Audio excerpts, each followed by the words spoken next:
Coucou tout le monde, j'espère que vous allez bien. Je vous retrouve aujourd'hui dans une nouvelle vidéo challenge. Donc si vous voyez clignoter, c'est tout simplement parce que j'ai mon sapin de Noël juste à côté de moi et que j'avais envie de l'allumer. Donc voilà, ça explique que ça clignote un petit peu. Pour la luminosité un peu pourrie, je m'excuse parce que je filme le soir, il est 21h passé. J'ai pas pu filmer avant, donc du coup, forcément c'est un peu sombre. Et j'ai que la lumière du plafonnier. Il faudra un jour que j'achète une softbox. Donc je vous retrouve pour le challenge Goodbye Saga. Donc c'est un challenge qui avait déjà eu lieu pour cette de fin d'été, je crois, 2017 à la fin de l'année, enfin début décembre je crois, et il reprend du 1er janvier au 28 février 2018. Donc c'est Justine, ma copine de Lire une Passion, qui m'en a parlé. Donc je me suis dit que ça pourrait être sympa et du coup j'ai décidé de les rejoindre. Donc qu'est-ce que c'est ce challenge? Tout simplement un challenge qui va durer 2 mois et qui aura pour but de finir un maximum de sagas, ou en tout cas d'avancer dans nos sagas en cours. Donc les hors-séries et tomes .5, donc les 0.5, 1.5, peu importe, ne sont pas pris en compte puisque ce n'est pas des tomes nécessaires pour la compréhension d'une série. Sont acceptés les romans, BD, mangas, e-book et livres audio. Pour valider une lecture, il suffira de poster la couverture, une photo avec une fiche précise en dessous d'un lien sur le groupe du challenge. De toute façon, vous aurez toutes les infos répétées en barre d'infos et le groupe du challenge, le lien du groupe sur Facebook en barre d'infos également. Donc, pour un premier tome, vous perdez 2 points. Pour un tome final, vous gagnez 5 points. Pour un tome intermédiaire, vous en gagnez 2. Si c'est le dernier tome à ce jour paru, vous gagnez 3 points. Si vous postez votre chronique dans les 7 jours pour un blogueur ou booktuber, c'est plus 1 point. Il faudra donner une preuve, donc le lien tout simplement de votre avis. Si vous faites une LC avec un autre membre du groupe, ce sera plus 1 point. Et si vous lisez un tome de plus de 600 pages, ça vous rapportera 2 points. Sachant que si vous lisez 2 premiers tomes d'affilée, au lieu de perdre 2 points par tome, vous en perdrez 5. Et si vous lisez 2 tomes finaux d'une saga, les 2 derniers tomes, vous aurez 1 point bonus. Donc pour la fiche de lecture, vous devez mettre le titre de la saga et son auteur, le titre et le numéro du tome, l'avancement dans la saga, je sais pas, par exemple, si on prend Luxe et que vous lisez le tome 3, vous mettez 3 sur 5. Le lien de votre chronique s'il y en a une. Lecture commune, oui ou non, donc simplement mettre si vous avez fait une LC dessus ou pas. Si c'est un livre de plus de 600 pages, pareil, oui ou non. Si vous avez lu 2 premiers tomes à la suite, oui ou non. Si vous avez lu 2 tomes qui clôturent une saga à la suite, oui ou non. Et le nombre au total, donc 2 points. Sachant que, par exemple, je sais pas moi, si vous lisez un tome intermédiaire et que c'est le dernier tome paru, vous ne pouvez pas cumuler les points du dernier tome paru plus ceux d'un tome intermédiaire. Vous prenez celui qui vous rapporte le plus de points en fait. Donc maintenant on va passer au titre. J'avais pris mon carnet parce que je me suis dit que j'allais oublier des informations. On va passer aux livres de ma palle qui peuvent rentrer dans cette catégorie. Donc on commence par le seul livre numérique de cette section. Donc on a Changeling Acte 4 de Maria Chiromale. Donc moi j'ai la version e-book, donc en auto-édité, que l'auteur m'a envoyée. Donc je vous la glisse ici. Donc j'ai beaucoup aimé les 3 premiers tomes et il me tarde de savoir comment ça va se clôturer. Il y a aussi des titres que je vous avais déjà présentés dans mon challenge du mois de novembre qui consiste à finir des sagas et que je n'ai pas eu le temps de lire tout ce que je voulais. Donc tout simplement, je les remets. Donc on a Library Jumpers, donc le tome de La gardienne des mensonges de Brenda Drake chez Lumen, dont j'avais lu le premier tome à sa sortie, que j'avais adoré, donc il me tarde de poursuivre cette série. J'ai juste pas pensé où est-ce que j'allais la remettre après en fait. On a le tome 2 de Forget Tomorrow de Pin-Tip Dunn chez Lumen, donc sachant que le 33 c'est Life Today je crois qu'il se nomme, et si je me trompe pas il sort en janvier 2018. Donc comme ça me permettrait de lire celui-ci en janvier. Donc d'avancer dans ma série et de la finir au mois de février, pardon. Je vais y arriver. On a Les princesses du royaume de la fantaisie, de Thea Stilton, publié chez Albin Michel Jeunesse. Donc voilà, avec le tome 3. Donc, alors là, il faudra que je me renseigne parce que il y a un problème avec cette série. C'est qu'en Amérique, ou en Angleterre, je sais plus, dans son pays d'origine, la série est composée de 12 tomes. en France, ils ont décidé de nous faire un découpage en 2 séries. C'est-à-dire qu'on a les princesses du royaume de la fantaisie, et d'un autre côté, on a la série Sorcières des mers, c'est le premier tome. Donc avec, c'est plus du tout les mêmes couvertures ou le même design graphique, ça a changé. Et ils ont séparé la saga en 2. Mais dans sa version originale, c'est une seule et même saga de 12 tomes. Donc du coup, si j'avance bien dedans, parce que j'ai quand même encore les tomes 4 et 5, que je vais vous montrer d'ailleurs, parce que je pense qu'en même temps, ils peuvent être très vite lus ceux-là. J'ai oublié de les sortir. Parce qu'on a le tome 4 donc, qui est Princesse des forêts. On a le tome 5 qui est Princesse de la nuit. Et il me manque juste le 6e dans ce format comme ceci, avec les cartes, etc. Et j'ai beaucoup aimé les 2 premiers tomes, donc il me tarde de continuer. Et donc il faudra que je voie avec, parce que si vraiment j'avance dans cela et que le tome 6, et en fait on considère les sagas selon la France, j'achèterai probablement le 6 pour essayer de la finir, en finir une de plus. Désolée, mais du coup je vais poser par terre parce que je sens le carnage. Et là Justine va être contente, on a Le Manoir, le tome de Cléa et La Porte des Fantômes de Evelyne Brissou-Pellen chez Bayard. Donc pareil, le premier tome, il y a 6 tomes dans le premier cycle, pardon, et il y a un deuxième cycle où il y a déjà, je crois, 3 tomes de parus. Donc il serait temps que je m'y mette. Surtout que j'ai l'intégralité du premier cycle dans ma palle. Ensuite, on a Alzor Manfred, le tome 2, La quête des origines de Chloé Delalande chez Rebelle. Donc que j'ai acheté, je crois que c'était aux Imaginales l'an dernier. C'est ça, en 2016, donc j'aimerais beaucoup le lire, surtout que ça fait un moment que je l'ai... J'avais lu le tome 1 quand il était publié aux éditions Valsambre au début, et en fait Chloé m'a dit qu'on pouvait lire celui-ci même si on n'avait plus trop de souvenirs parce qu'il avait été conçu pour nous donner des rappels. Et justement pour pas qu'on se sente perdu, qu'on soit obligé de relire le tome précédent. On a L'héritier des Draconis, le tome 2, La sculptrice de dragon de Karina Rosenfeld, publié chez Gulfstream. C'est des petits formats carrés.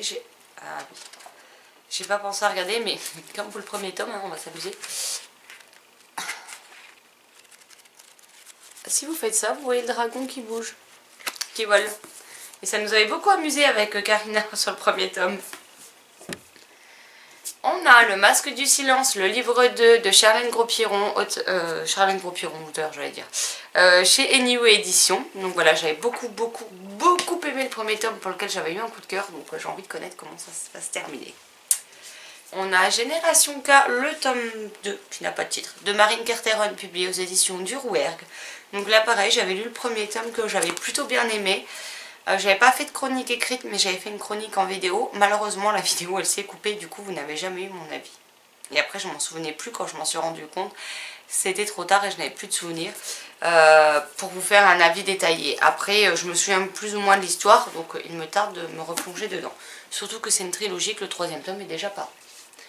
Une fin de série avec Les Pluies, le tome 2 de Vincent Villeminot, c'est bien le tome 2 que j'ai pris, publié chez Fleurus. Donc voilà, un premier tome que j'ai adoré, qui était dans le même point lecture que Génération K malheureusement. Donc je vous ferai une vidéo sur les 2 tomes de la série plus particulièrement. Mais en tout cas j'ai hâte de savoir comment tout ça va se terminer. Ensuite nous avons Les Outrepasseurs, le tome 2, La Reine des Neiges de Cindy Van Mulder chez Gulfstream. Je suppose que c'est plus une saga que j'ai besoin de présenter. Ensuite, on a À la place du cœur, la saison 2 de Arnaud Catherine dans la collection R. Donc sachant que si je ne le sors pas pour ce challenge, je pense que je ne le sortirai jamais. Tout simplement parce que j'ai été complètement déçue du premier tome. Que dans le premier tome, je crois que le héros s'appelle Com et qu'il ne fait que parler de son entrejambe. Et que pour un livre qui parlait des attentats, je m'attendais à être bouleversée et en fait ça m'a fait ni chaud ni froid. J'ai pas du tout adhéré à la plume de l'auteur. Donc celui-ci je l'ai reçu grâce à Cultura qui m'a envoyé quelques livres pour l'année 2017 vu que je faisais partie du comité de lecture Cultura. Donc on a eu des livres pour le comité, on en a eu d'autres, donc il en faisait partie, donc on verra. Sinon je l'avais écrit là, le titre, mais sinon au pire des cas je verrai si ça intéresse du monde pour le faire gagner en gain concours, parce que dans tous les cas je ne le garde, même si je lis je ne le garderai pas, donc je verrai si ça me branche ou si j'abandonne clairement l'idée de le lire. À la base j'avais pas prévu de le lire, mais vu qu'on me l'a envoyé je me dis que bon. Ensuite, celui-ci par contre, il me fait très envie. On a Outlast, le tome de Disperser les cendres de Kimberly McWright, toujours chez la collection R. Donc j'ai adoré le tome que j'avais lu. C'était ma première lecture de 2017. Ce sera peut-être ma première lecture de 2018. À voir. Ensuite, on a un tome 2 avec The Crime de Marie Rutkowski, qui est le tome 2 de The Curse. Chez Lumen, toujours avec une magnifique couverture. Donc celui-ci fait plus de 500 pages. Et j'avais lu le premier avec Pikitty, donc Pikitty a lu le deuxième. Je vous laisserai sa chaîne en barre d'infos. Et elle a bien plus aimé en fait ce tome 2 que le premier, alors que le tome 2 j'ai vu beaucoup d'avis négatifs. Donc je me dis que si elle l'a aimé, moi ça devrait le faire, puisque j'avais déjà plus aimé le tome 1 qu'elle. Donc je me dis si elle a beaucoup aimé ce tome 2, il devrait savoir me convaincre. Ensuite, en tome 2, donc je vous ai encore pas fait la chronique du tome 1, Ever After Height, donc le tome 2, la plus rebelle de toutes, de Shannon Hale, publié chez Hachette. Voilà. Ensuite, on a un tome final avec La Symphonie des Abysses, le tome 2 de Karina Rosenfeld. Donc vous voyez que c'est mon deuxième roman de Karina Rosenfeld dans ma palle.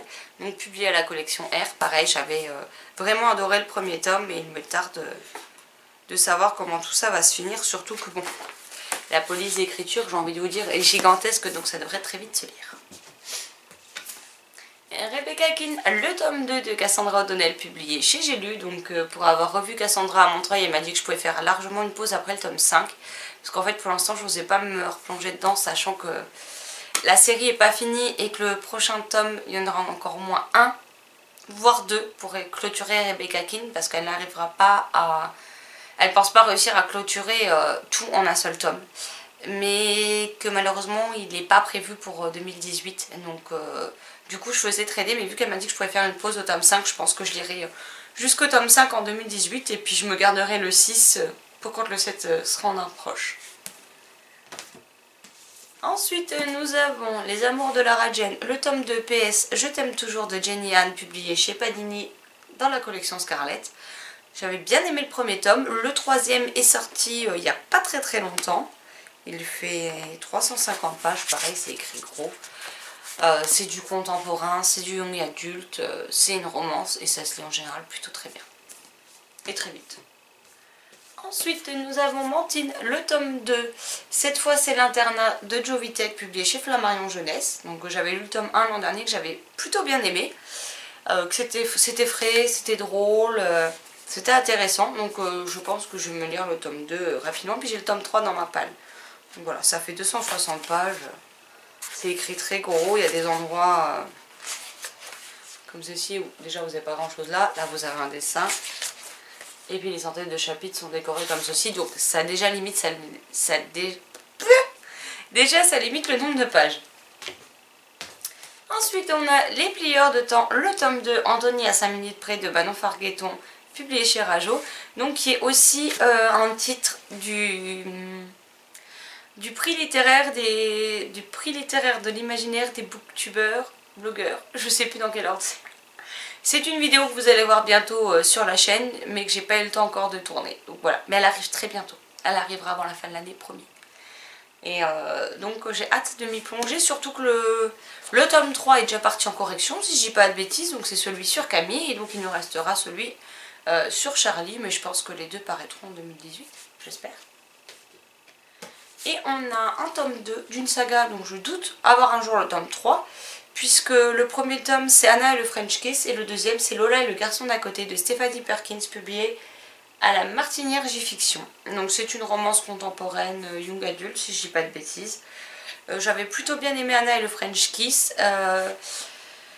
Alors le troisième c'est Isla and the Happiness Forever, quelque chose comme ça. Je vous glisserai la couverture VO ici. Et depuis le temps qu'il est sorti, je doute qu'on a un jour la suite. Et la maison d'édition me dit que quand ils sauront, ils me le diront. Ça fait 2 ans que je pose la question, 2 ans que j'ai la même réponse. Il a quand même été achevé d'être imprimé en janvier 2015. Donc il est sorti en janvier 2015. Ça fera 3 ans, j'ai plus grand espoir de le voir arriver un jour ce 3e tome. Voilà. Donc voilà pour les titres qui composent ma palle, sachant que j'aurais pu vous sortir les suites du manoir. Mais j'ai déjà pas mal de titres, donc je ne lirai clairement pas tout. Hein. Surtout que j'ai... pour la vidéo que je vous tournerai sur le prix littéraire de l'imaginaire des blogueurs et booktubeurs 2018. Ça va être compliqué de grappiller des points dans le challenge Goodbye Saga. J'arriverai peut-être à finir des sagas ou en avancer dedans, mais je doute avoir un score faramineux puisqu'il y a une pénalité quand on commence des tomes 1. Et que pour ce prix, c'est exclusivement des one-shots ou des premiers tomes sortis entre le 1er janvier et le 31 décembre 2017. Les one-shots ne donnent pas de points, les premiers tomes donnent une pénalité. Donc je ne sais pas comment je vais combiner les deux et que je vais réussir à m'en sortir. Mais on va faire un mélange. Je pense que je vais faire un livre pour le challenge Goodbye Saga et un livre pour le prix littéraire, histoire d'avancer, de découvrir un peu les livres de cette sélection.